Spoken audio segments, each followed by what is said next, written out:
আসসালামু আলাইকুম, hello everyone, আশা করি সবাই ভালো আছেন। ফুল ভিডিওটি কন্টিনিউ করেন, তাহলে আপনাদের প্রবলেম সলভ হবে। আপনাদের সৈনিকের যে এসএমএসটা আছে, আপনারা চাচ্ছেন অ্যাডমিট কার্ড ডাউনলোড করতে, কিন্তু অ্যাডমিট কার্ড ডাউনলোড করতে গেলে আপনার একটা প্রবলেম দেখা দিচ্ছে। তো আমি আপনাদেরকে দেখাচ্ছি, তারপরে আমি প্রবলেমটা সলভ করে দিচ্ছি আপনাদেরকে।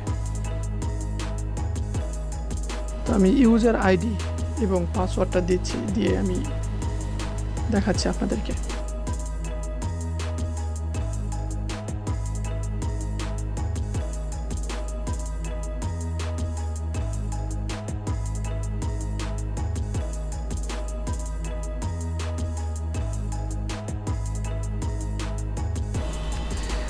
Admit card download date time over বা এন্ড। আসলে এই লেখাটির মানে হচ্ছে, আপনারা প্রথমে যে এসএমএসটা করছেন, এই এসএমএসটা করার পরে যে অ্যাডমিট কার্ডটা দিছে, সেই অ্যাডমিট কার্ডটা নিয়ে আপনারা মাঠে যাবেন।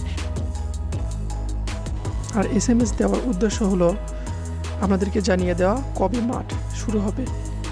প্রকৃত অর্থে আপনারা প্রথম যে এসএমএসটা করছেন, যে অ্যাডমিট কার্ডটা দিছে, এটা নিয়ে আপনারা মাঠে যাবেন এবং যে ফোনে এসএমএস আছে সেই ফোনটা নিয়ে মাঠে যাবেন।